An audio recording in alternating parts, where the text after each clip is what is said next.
Welcome, everybody. It's my pleasure to introduce Bala Krishnamoorthy from Washington State University, who today will be telling us about the mapper, an introduction. Thank you, Henry. So this is, as I see it, one of the two main phases of topological data analysis, especially from a point of view of applications, the other being persistent homology. I should start by acknowledging support from National Science Foundation through a couple of grants of my own. And also one of the studies that I will highlight today was funded by a grant from CDC. And I don't have a big list of references either at the end. I do have some author year mentions, but perhaps the best way to find papers is to go to my webpage, find my papers, and then look at the citations. Or you can, of course, Google always. And the best way to find me is to search Bala WSU. Before I proceed, this webinar is part of an NSF-funded project called Delta, where we are looking at studying chemical reaction energy landscapes using topological data analysis. It's a team with folks from multiple universities: Arkansas, Auburn, Colorado State, Illinois, Rensselaer, and WSU. I think I did that in alphabetical order. So the premise that I want to highlight is you have lots of data. It's challenging for many reasons. Size is one of them, but it's more than the size and dimensionality, it's the complexity. And this idea of data being complex is very clearly illustrated by the example of DATASAURUS by Matejka and Fitzmaurice. So they have this base image or data set of points actually in the XY plane. It looks like a dinosaur, so they called it the DATASAURUS. If you are given a data set like this, what could you do with it? You can immediately think about computing statistics. So maybe the X average and standard deviation and the Y average and standard deviation, and maybe even correlation between the X and Y. You can do a few other things, maybe fit a line and things like that, which also gives you the correlation. Now, so that's the DATASAURUS. Now look at this image. It looks like point sample from two concentric circles. When most of us look at this data set, we will claim that this is nothing like the DATASAURUS. At the same time, it has exactly the same statistics, X and Y average, standard deviation, and even correlation up to 2 or 3 decimal places, actually. Now, what about this data set? It looks like a star. Very different from both the DATASAURUS and the concentric circles. But now you probably guess the pattern. It has the same statistics. In fact, the authors came up with a dozen different sets of points, none of which looks anything like the DATASAURUS, but they all have X and Y means and standard deviations and correlations up to 2 decimal places the same. So the point here is, of course, you can always cook up some example like this. The point is not that. And also this DATASAURUS is not a new phenomenon. You can think of DATASAURUS as the ANSCOMBE'S QUARTET on steroids. This idea that you have to look at the data to see how they look like was actually proposed by ANSCOMBE almost 50 years previously. He came up with these 4 data sets way before the age of computers, actually. These 4 different data sets, you look at them, they all look very different, but they have the same summary statistics. Same line, X and Y, mean and standard deviation, and so on. So the take-home message here is that you need to visualize data to see what the structure looks like. And that is the challenge. And in fact, if you want to look at the data to insight pipeline as it is used in academia as well as industry and applications these days, it's not just the large sizes. So these data sets that I showed, they were just a few points on the XY plane. But it's the complexity. And I will highlight through examples what exactly I mean by the complexity. And you'll get an idea for that. But already you have this, at least the intuition that you need to look at the data, visualize the data. to see the structure. And in many applications, the dimensionality, high dimensions, is also often a problem. But compared to large size, so large number of samples, for instance, all of them from high dimensional space, it's oftentimes the complexity that trumps those challenges. And in many instances, you often have to extract quote unquote hidden structure, which might not be obvious from just crunching numbers using the entire data set. So that's where we start. We have to come up with a way to be able to visualize or see large data sets from high dimensions, which are complex, so that we can extract hidden structure. So this is where topology can help. What is topology? It's a branch of mathematics that studies how space is connected. And a popular joke, which actually is a mathematical truism, is that for a topologist, a coffee mug and the donut are the same. You can continuously deform from one to the other. And in fact, the other phase, as I call, of TDA, which is persistent homology, so to speak, helps you count and identify these holes. And there was actually a webinar which was part of the Delta program given a couple of months back on persistent homology. So if you're interested in that phase of TDA, I encourage you to go check that out. So you might wonder, if it cannot even tell a donut from a coffee mug, is topology of any use at all?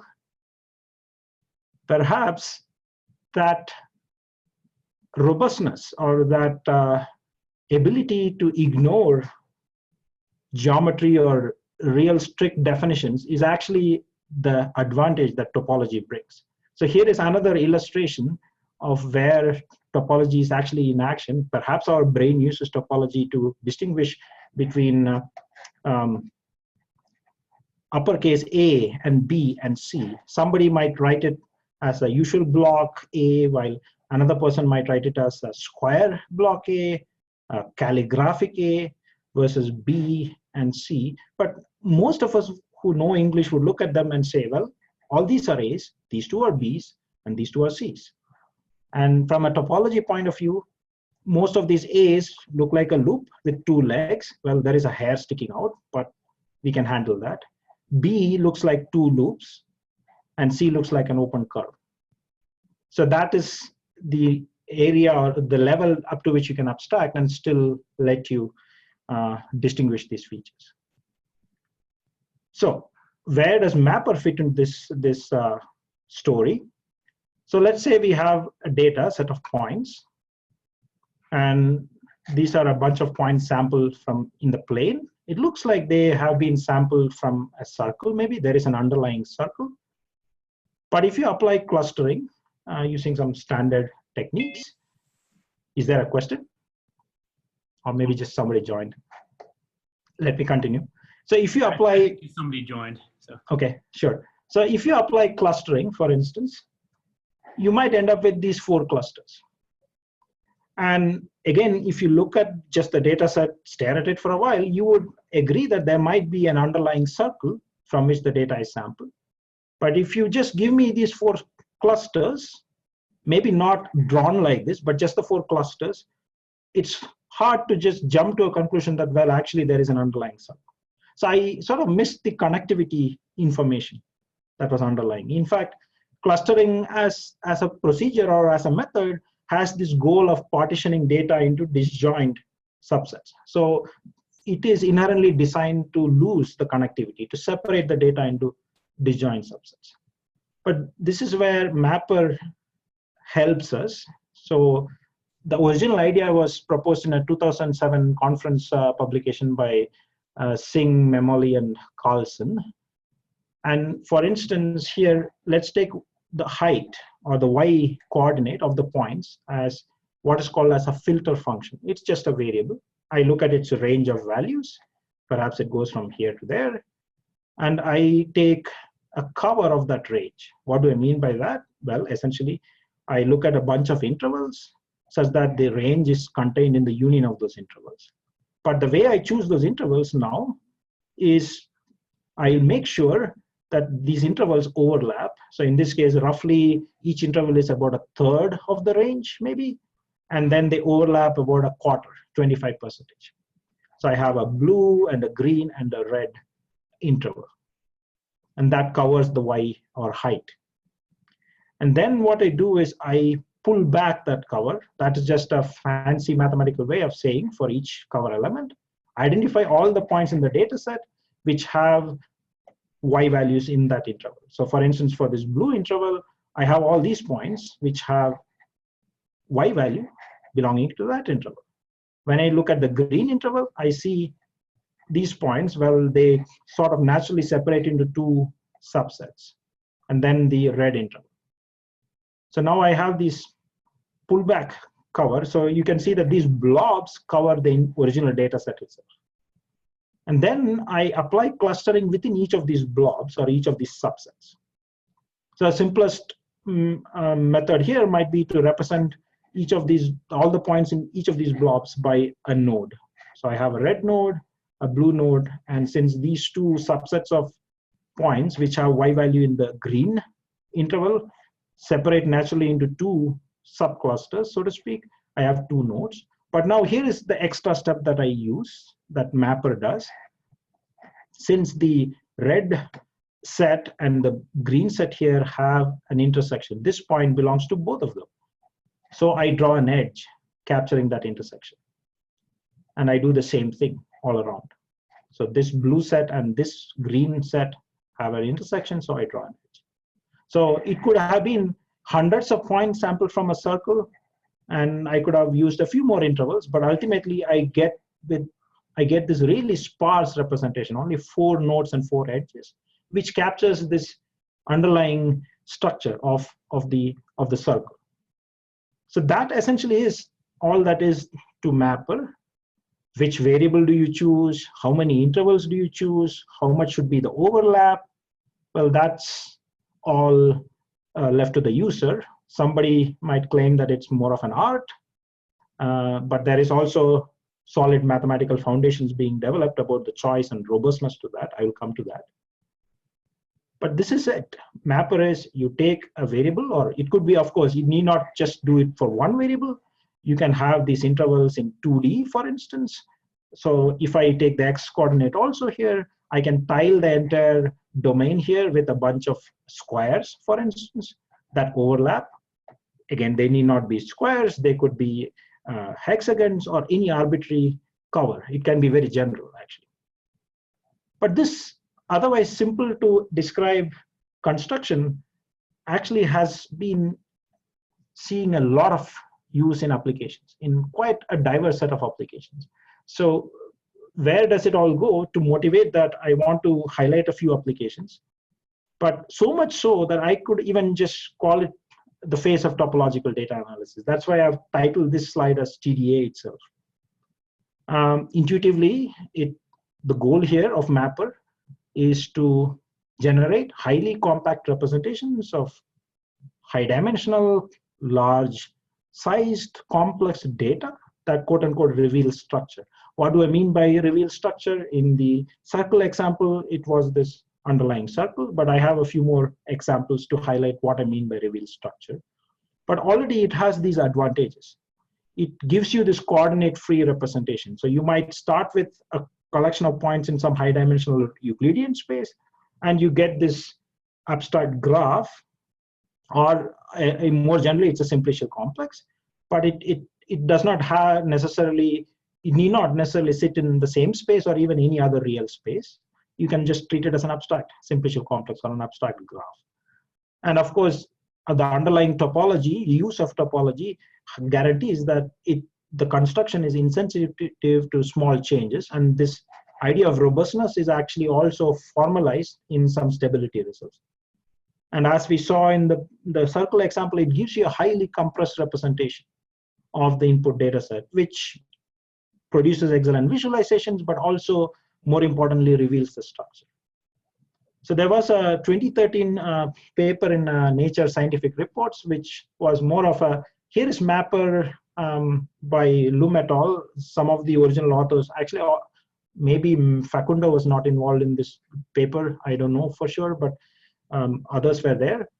And they highlighted 3 very diverse applications, one in cancer data analysis, other one in ranking basketball players in NBA, and then voting patterns in the Senate, US Senate and House of Representatives.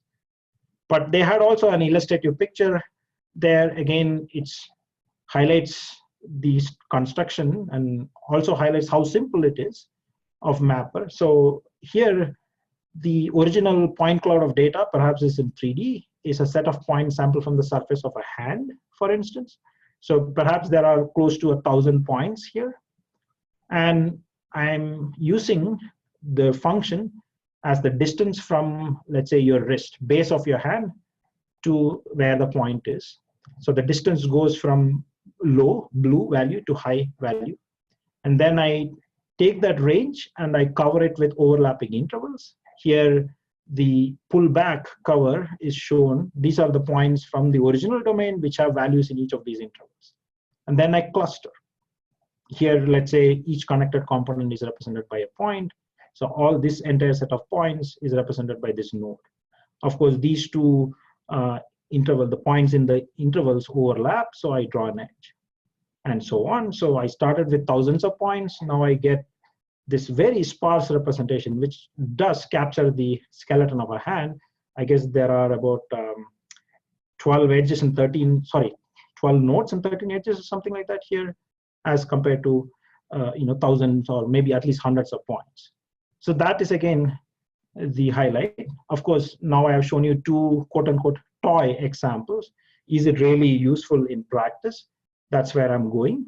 I want to highlight 3 different applications, couple of them from other studies, and the third one from my own work. This was the cover of a science journal or magazine even in 2015 by the study by Lee et al., based out of Mount Sinai School of Medicine in New York. They were looking at type 2 diabetes patients. They had a cohort of more than 11,000 odd patients. The data was quite large, but also very complex and of varied types. They had electronic health records, genotypical information, all the vitals when the patient's coming in, and so on. So it was really quite a complex data set. Of course, they did the mapper magic, so to speak. I won't go into the details of what variables they chose and whatnot. But for us at this point, the output is quite dramatic. So this is the representation of all the patients among those their big data set who had type 2 diabetes. But they sort of naturally separated into these clusters. So they got this representation, and then they went and looked into, well, what are these clusters or subgroups? Do they have something particular about each one of them? So they did that. They further analysis, and they identified that indeed there were 3 subtypes of type 2 diabetes. In particular, they were able to identify genetic markers unique to each subtype. And the coloring here is, preponderance of male versus female patients in each subtypes. But they did not know going in to the analysis that there were 3 subtypes, or even that there are subtypes. They just did the mapper analysis and outpopped this structure that revealed this otherwise unknown previously information that there are actually subtypes. Now they could use this information to tailor treatments for each subtype, for instance. So that's the first application. And another application here, it so happens, it's just a coincidence that this application is also from the bio side. In fact, all 3 applications that I'm highlighting are from the bio or medical side. But I myself am using it in other domains. I'll come to that in a bit. So here, in a paper published in PLoS Biology by Torres et al., they were studying mice. They start as healthy, a population of mice, and they infected them with some disease. And they were tracking how the population of mice are going through the disease space, so to speak, as they progress. Maybe a subset of them got sick, then they were going through the sickness for a little while, and then they recovered back to complete health. But another subpopulation, which otherwise looked similar to the subset that survived, they died off. And so they wanted to know, well, what determines which mice survive or not. And in general, they wanted to study this space. So they, again, the data consisted of observations on the mice along the time domain, from the time they were infected to as they progressed in regular intervals. Some of them recovered while others died off. This is, again, one of the main mapper representations that they got. Again, otherwise, these two collections or subsets of mice might be quote unquote close to each other or similar to each other, but a subset of them went off and died after infection. While these ones here, or the ones represented by the clusters in these points, they were fated to survive. And more importantly, they were actually able to track these mice who survived. And even among the subset that survived, they were further able to identify more resilient hosts, or the ones that are really had the best resistance to the infection. They took a really small loop through the disease space. Rather than going way out here, they took a really short loop back to good health, while the ones that are fated to die, they died off. And again, this picture came out as a representation, and now, and actually they do further analysis of, well, what is different between the ones that survived and one that did not, and what are the other factors. But just this representation here of the mapper picture reveals this underlying structure, which again helps you to further target your studies. So those are two studies from other people. Now I want to highlight one study that we ourselves have done. Again, it so happens to be from the medical side of things. Hey, Bala, can I ask a question real quick? Sure. What were the independent variables in this picture? So this is, I don't remember exactly, but there were several sets of variables, but the picture itself, let me think. One of them was some measure of,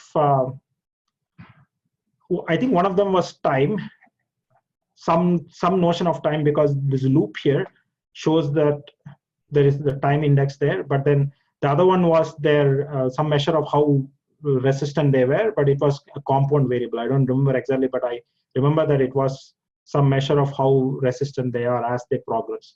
Okay, thanks. But yeah, that is actually an important question. Which variables do you choose to get these magic figures, right? So I will come to that. Okay. Any other questions? And the selection of variables is actually more clear for this one because, well, I was part of the team that did this. We were tracking patient trajectories and how they behaved and how they reacted to antibiotics. This is part of, so the questions that we asked were, how do these agents, by agents think of doses of antibiotics, and how much actual doses affect the length of stay. A patient comes in, they have some infection, so they are given one antibiotic maybe for 5 days. Some of them recover, they go home. Somebody else, some of the other patients do not recover, so they are given a different antibiotic. Or maybe for some of the other patients, they are given multiple antibiotics together. So the application folks are interested in identifying and parsing out all these effects. This was actually part of this bigger network called DASON, Duke Antimicrobial Stewardship. And it was a fairly complex data set from about 20, we have a collaborator in Duke Medical School who provided us the data. They work with Eric Lofgren, who is an epidemiologist in WSU, and my collaborator from computer science, and Madhobi was actually a PhD student in computer science who did the work, actually. So I have a bunch of statistics, but the two main points to take home or take note rather at this point is we are looking at about close to 350,000 distinct input points, patient admission records as they are called. And there are about 66 different antibiotics that were used. They are ranked up to, according to their severity or strength, into 4 ranks. So number of agent ranks is 1, 2, 3, and 4. So if a rank is 0 means no antibiotic or no agent is given. So when we started, we got this data, And the two main variables that they were interested in is one of them was, well, both of them are kind of have a time aspect to it, but one of them measures how much antibiotics they are getting. So CDOT is cumulative days on therapy. Again, think of a patient, if they get a dose of any one antibiotic, that's counted as 1 day on therapy. So a single patient might, if they get 3 different antibiotics on the same day, that actually is counted as 3 days on therapy. And we keep adding up because the effects are cumulative. So we keep adding up the number of days on therapy as they progress and as they continue to stay in the hospital. So that's CDOT. And then there is a simpler time variable, which is just the days since admission, how long they are staying in the hospital. So if we use these two variables and look at the data, this is what the plot looks like. It's just a cluster plot. And it's a big mess. So remember, this is, of course, close to 350 patients. Each curve looks like it is the trajectory of maybe one patient, but of course, there could be multiple patients who are going through similar trajectories, so it could actually be doubled up. But overall, this looks like a big group. It doesn't reveal as much. But it turns out when we applied the mapper and dug further, we are going to use these two variables. We did get quite revealing pictures.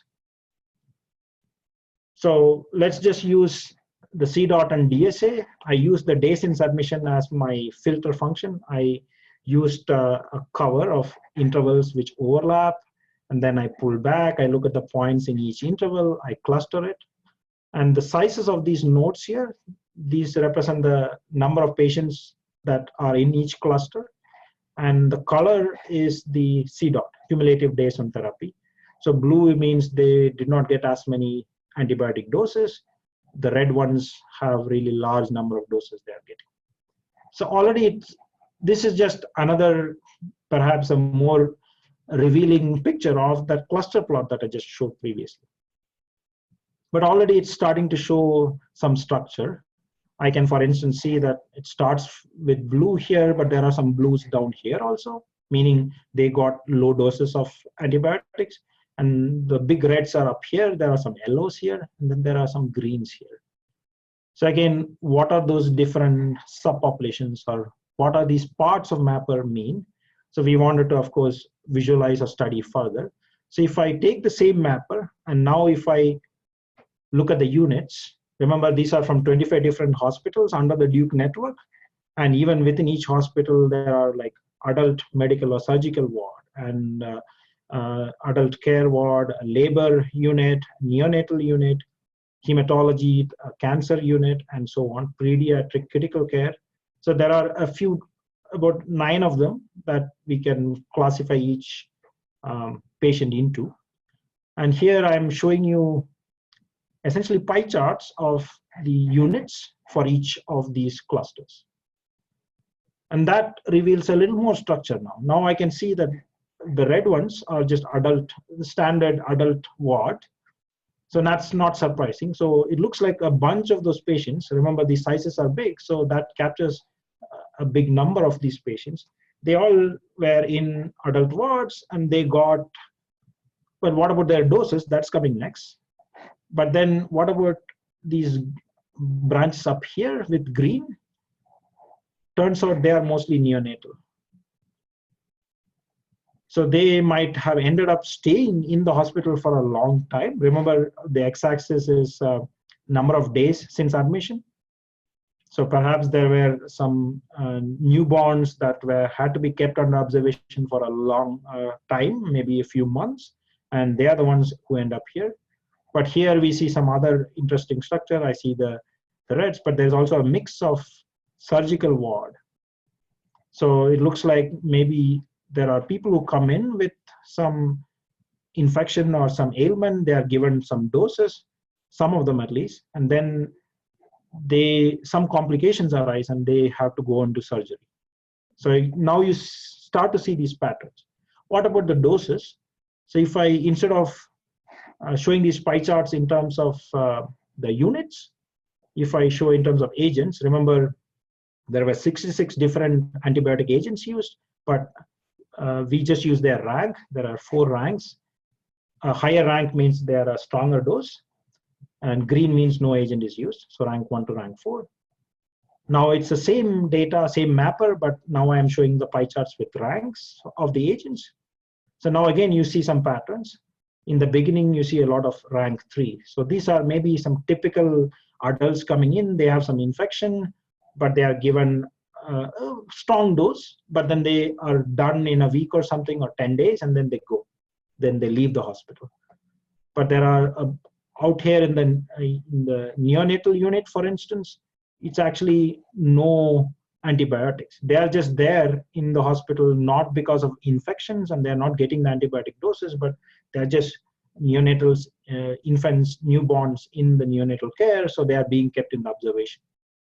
Over here, where we saw some reds, high doses, it looks like the rank also starts going up. Rank 4 is the red, so now I am starting the ranks of the agents. So more strong reagents are given. So again, by coming up with these mapper representations, now I am starting to see all these patterns. Now I'm able to make some insightful observations from the data. Bala, can I ask a question? Sure. So you're using days since admission, this DSA as the filtering function. Yes. And on the top, you're using CDOT for the coloring, whereas on the bottom, you're using these ranks colored by the pie charts. Yes. So what are you using for the clustering step? What are the coordinates or the distance that you're using to do the clustering? Yeah, that's a choice that we made in our implementation of Mapper here. We are using only the CDOT to cluster. But the default implementation of Mapper, it uses the entire data, all dimensions to cluster. Right. But in our case, actually for our other application in phenomics, which is a different branch of biology, there we found that just using the phenotype or the trait that we are observing for clustering actually gave us more insightful results, and we are using the same idea here. Thanks. But by default, you can cluster using all dimensions. So now let me talk a little more about how did we, so there is some branching phenomena that we saw. And in fact, we can also identify them using a computational technique. So we actually have defined formally what we call as flares. So flares are, you can think of them as branching objects. They have a stem. So the subpopulation sort of behaves the same way, but at around 80 days, there is a branch. So a subset of the patients start behaving differently, while the others continue in the original track maybe. So here, for instance, I have a stem and then I have 2 branches. And even within those branches, they further branch out. So this whole thing can be characterized as 2 different flares. So we have a definition of what a flare is, and we have algorithms to identify them, and they clearly identify this behavior. In fact, so the rank 4 agents that I talked about for these people, maybe they came in initially, the ones that continue up to 100 days, they stayed in there, they got some doses, they convalesced, but they didn't really get better. And then suddenly some complications are, maybe some other new infection came in. So then they had to be given higher doses. And similarly, the neonatals behavior could be traced out as a different branch of the flare. So again, this sort of highlights the mechanisms of Mapper in a little more detail. So I've given you 3 different applications. It so happens that they are all from the bio side of things, but in fact, I was able to give a TEDx talk on this, of course, hyping it up a lot. That's what TED is about, where I highlighted other couple of applications. I'm actually using this Mapper framework to study police body camera video data sets and video movie recommendations, actually. And there is some nice work where we have developed some theory about the stability of paths in a Mapper, which also leads directly to good quote-unquote movie recommendations. So if you are interested in learning about other applications, maybe you can check out my TEDx video that's on my link to on my webpage. So that's all nice. so a diverse set of applications. What about the math?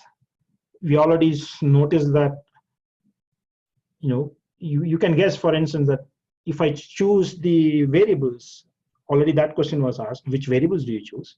But even if you know a good variable or a good set of variables, a subset of variables, 2 or 3 of them, how would you choose the covers? What should be the interval values? How much overlap should be there? And the mappers that we get, are they actually stable to those choices? So that was a natural question that we would ideally like some strong mathematical foundations to answer. And indeed, there have been a few different approaches to answer those mathematical questions. The first approach was proposed by Tamal, De, Facundo, Memoli, and Yusu Wang. They introduced this idea of multi-scale mapper. And the notion of stability in TDA is almost always, or by default anyway, addressed using the idea of persistence. So you build what is called as a filtration, and you see how the data changes or how the object evolves as it grows. And then you can say, well, it did not change much, or your feature in question did not change much when you tinker with the data a little bit. Or that's the kind of intuitive results. But they have this notion called multi-scale mapper, where they build or use a tower of covers. In the sense, rather than using one collection of intervals to cover, now imagine you're keeping the center of those intervals fixed, and then you're growing those intervals. So let's say you grow each interval first by 10%. Initially, they are just points, so they are not overlapping. Then you grow all of them, let's say, uniformly. At some point, they start overlapping. Then they overlap more. And then you build a mapper, or you track the mapper as these intervals grow. And that actually gives you a filtration. And so you can use the entire machinery of persistence. So they were able to give a stability result based on that. But there are also some other nice connections to Reeb space. So assuming the data is sampled from some underlying nice space, Reeb graphs and Reeb space in general is a skeletonization of that underlying space.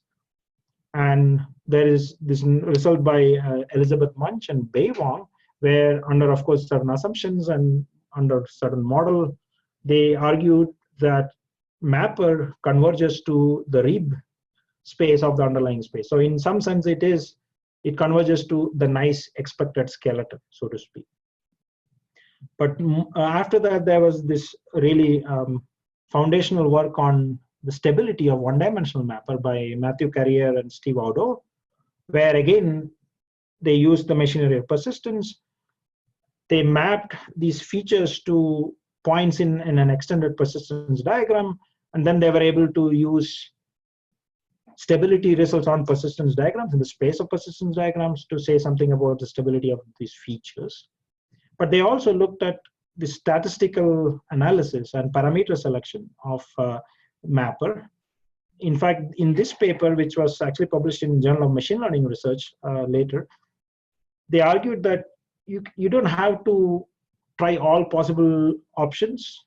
You can come up, there exists some canonical choices of number of intervals and overlap, which reveals the quote unquote correct structure. Again, I'm using all these words loosely here, but formally or mathematically, what they were able to argue is that for most data sets under, of course, appropriate assumptions, there exist some nice choices or canonical choices, which will give you kind of the best mapper that you anyway are looking for. But they don't really tell you how to identify those canonical choices.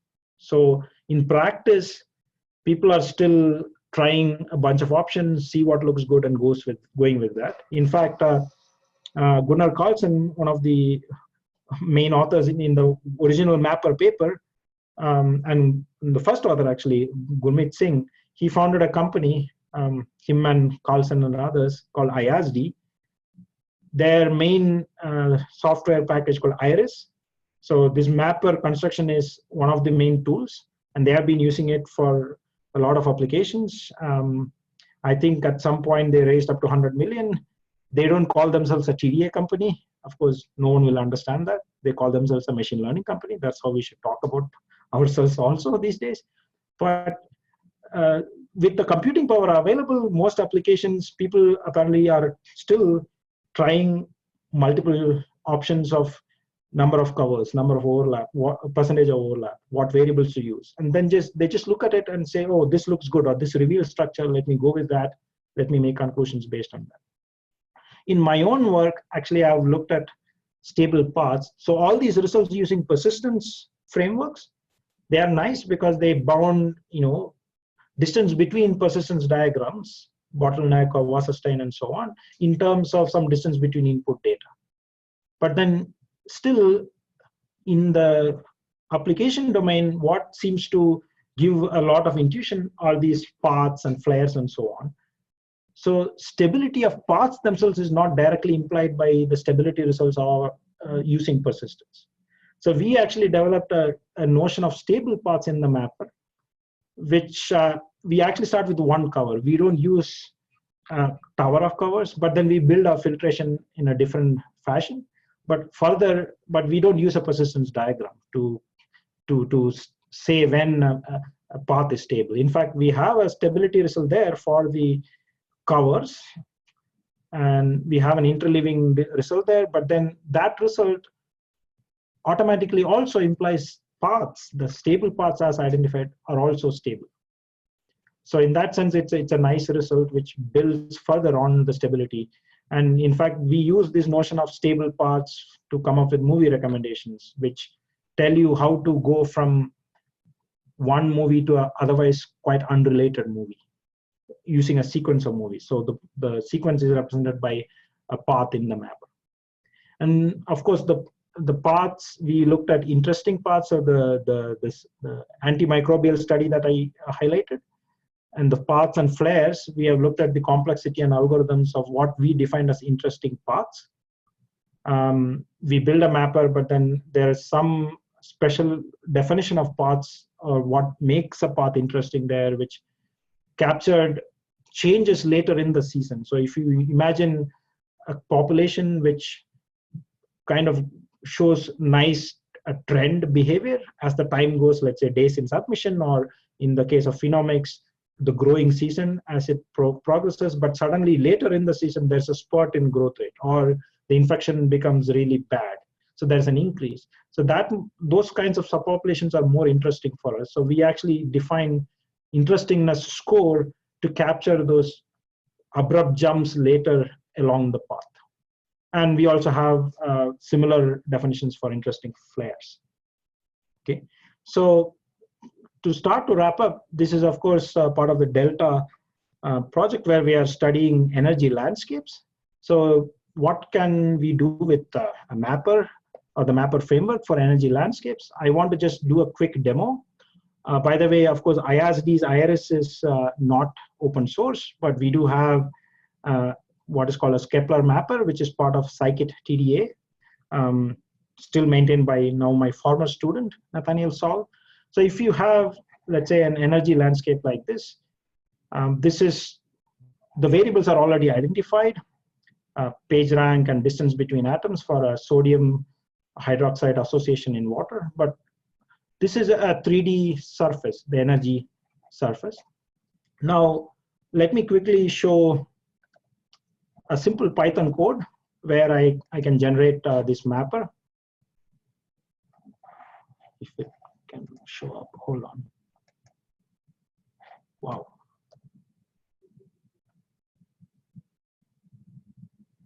Okay, there it is. So this is just the set of data here. So I have removed a bunch of nans. So the data is just 3 coordinates, or 3 columns rather.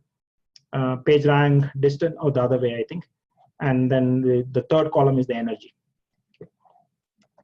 And the plot, of course, this is the same plot that I showed before. So now I get this data, and this is what the data read in. Simple Python commands. I'm using Kepler Mapper, which is available as part of the Scikit TDA.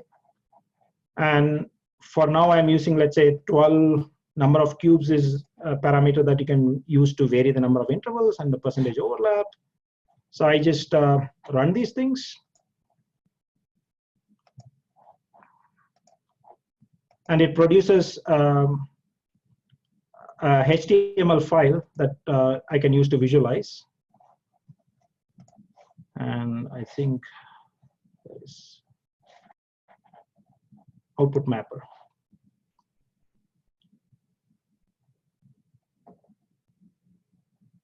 So it displays the mapper using some sort of force-directed layout. But you can see that with this choice, now it has captured the two minima. And of course, this is a kind of a flattened version of the energy landscape. So where are the two minima? I am coloring by the energy, so it's right here. All the purple ones are the lower ones. I see. So the nodes are colored by the energy. And you can quickly change the, let's see, number of intervals, for instance. If I make it, let's say 8, and it should have done it. Let me just refresh this. So it gives a slightly sparser representation, but you can see the underlying space already clearly captured. And here you're sort of going from a 3D surface to kind of a 2D graph. But Yes. in general, you could go from much higher dimensions down to. Yes, exactly. And also, this is just the one skeleton of the mapper, which can be a higher dimensional simplicial complex. And almost always, all the applications I've seen tend to only work with the mapper graph or the one skeleton. Although you can, of course, add extra information on the edges, and you can color the nodes or show pie charts on the nodes. But technically, you can also look at a two complex, a mapper that is a two complex, for instance. It just becomes, the interpretability becomes harder to make at that point. Okay, so let me go back to my slides. So it gives a sparsified graph representing the energy surface very quickly. Of course, it's a question to consider quite in detail whether we really want that, or are we really interested in only the big minima, or are we interested in surface roughness, or we all are also interested in saddle points. But you can see that it gives an immediately accessible structure that we can do computations further on. And I think that paths and flares could be very interesting objects to study on the smaller on the sparser representations of these energy landscapes. So to wrap up, Mapper, the takeaway is that it's a versatile tool for partial clustering, you can say, but the whole point is that indeed we are doing the clustering in each interval, but we are also more rather interested in capturing the connectivity as we go along these different clusters. So we are trying to identify these underlying connections. And it produces these insightful visualizations of data, which we can further analyze to reveal structure. There is open source software available in scikit-TDA, quite efficient, and you can play around with it. Of course, it may not help in every case. Again, if you are, this is, first of all, for instance, this is not a predictive tool. We are not trying to come up with a classifier or a prediction of how much dose a patient would need. If that is your goal, you should go choose standard tools for machine learning.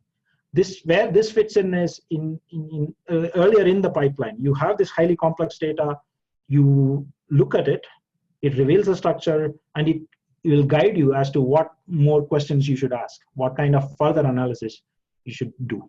So in that sense, this is definitely a tool that should add to your data analysis toolbox. And so with that, I thank you. Thank you very much, Bala. Questions for the speaker?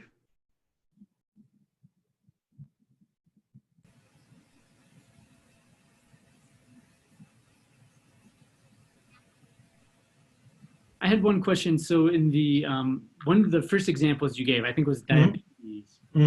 The 3 subtypes, do they identify what the subtypes are? You might not remember them off the top of your head, but well, they haven't, I don't think they have named it, but they did identify genetic markers unique to each subtype. So they were not known subtypes. So they did not know going in that they are actually subtypes. That's why it made the cover of Science. So they did not know that there are subtypes. They used Mapper to look at it, and out pops this visualization which shows these 3 clusters. They went and looked further, and lo and behold, indeed, they are actually 3 different subtypes with unique genetic markers. I see. It's genetic markers that are presenting themselves in the actual measurables. Yes. Hey, Bala, I have a quick question. Is there a way to couple like principal component analysis and Mapper in order to start with a data set and you don't know what's important and you don't know what the structure is? So the question of which variables or which functions to choose to filter, that's a very interesting question. Right now, the answer would be yes. Do use your standard dimensionality reduction technique, PCA or UMAP or whatever, and then build mappers on that. But at the same time, I want to mention that I am, along with some collaborators, I am working on sort of a topological variable selection idea, in the sense that which variable, if you add to build your mapper, will give you maximum increase in topological information, broadly put. So you can think of it as a topological equivalent of stepwise regression. Okay. So there is some work on that, but we don't have anything to report yet. At this point, it's in almost all these cases, it's just that the users knew what good variables could have been in their application. They used that, or in our own application, we did use PCA and UMAP. For instance, we looked at, in a machine learning application, we looked at the outputs of a trained model on a fashion MNIST data set. Of course, it's really high dimensional, so we had to reduce the dimensions. So we used PCA to reduce it to 10 dimensions, but even 10, and we can build a mapper on it, but even 10 dimensions is too large to visualize and make sense of.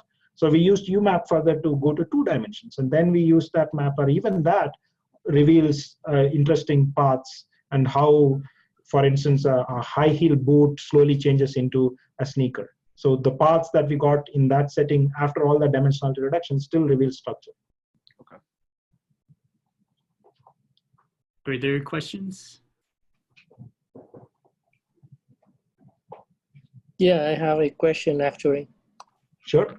So in the data classification, do you use a uniform classification, or, I mean, so the defined region, are they the same, or can you make them different? You mean the intervals, for instance? Yes, yes. Oh yeah, they can be very general. In fact, the stable paths analysis that we have done, we don't even have a function to start with. We are actually working with abstract covers. Okay. So for instance, think of movie recommendations. You can think of, it's a bipartite graph, right? You have a bunch of movies and a bunch of viewers. You can cover all the movies by subsets of viewers that have rated each movie. And that's what we use. So it doesn't even look like an interval. And we can build a mapper on that. Okay. Yeah, it's very general. So then you have to define the mapper yourself. Well, it's just a mapper is defined as a nerve or a dual of that. So essentially, you do clustering on each of these cover elements. Then you have a node. And then whenever these 2 cover elements overlap, you draw an edge. Whenever 3 cover elements overlap, you draw a triangle, and so on. Okay. So that process is the same, whether you use a standard intervals or some abstract cover. Okay, thank you. Yeah. So to understand what you're saying, so essentially what you need is an adjacency matrix. Is that the idea, that your sense of an interval is basically telling you what points in your overall data set are connected within some? You don't necessarily need, I don't think, I mean, I can work with an adjacency matrix, but what we need is a range of values. So for instance, in my first example, I had the height as a y variable, right? That's the simplest way to start with a filter function. But for instance, there are other ways you can, so if you have pairwise distances, you don't have the actual value, but you only have pairwise distances. So one way to still build a filter function out of it is, we can still talk about a measure of central tendency, for instance. So for every point, we need some y, right? So if you go to that setting where you have, for every point, you have a function value, then it's simplest to filter it. So if you don't have a value like that or a function like that, but we only have pairwise distances, you can build something like that and then apply the pipeline. Okay, thanks. Last questions? Let's go ahead and unmute ourselves to thank Bala one more time. Let's applaud for him.